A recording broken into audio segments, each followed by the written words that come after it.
Hello guys, welcome back to my channel. তো আজকে একটু এমার্জেন্সি পারপাস আমাদের বেরোতে হয়েছিল। প্রচুর রোদ থাকার কারণেও আমাকে বেরোতে হয়েছিল, কারণ আমার ছিল একটুখানি শরীরটা খারাপ। তো যার কারণে আমি একটু গেছিলাম, কারণ কি আমার না সবসময় শরীর খারাপ হয়ে যায়, মাথা টাথা ঘোরায়।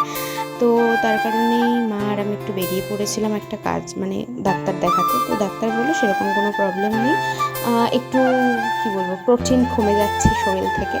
তো যাই হোক, তারপরে আমি একটা বাউলি খেলাম, যেটা খাওয়াটা উচিত না, তবে আমার খুব খেতে ইচ্ছা করছিল তাই খেয়ে নিলাম।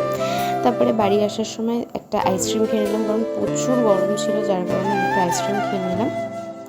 আইসক্রিমটা খেতে খুবই টেস্টি ছিল, আর এটার ভিতরে কিছু নাটস দেওয়া ছিল, যেটা আমার জন্য খুব ভালো লেগেছিলো। তো যাই হোক, তারপরে দাদার জন্য একটা কাঁসার থালা নিয়ে এসেছিলো, আর গোপুর জন্য এই দু সেট জামা নিয়ে আসা হয়েছিলো। তো এখানে এক সেটই দেখানো হয়েছে। তারপরে একটুখানি হোয়াইট চিকেন করেছিলাম, যেটা আমি করেছিলাম। তো কেমন লাগছে দেখতে তোমরা জানিও। তো আজকের মতন টাটা।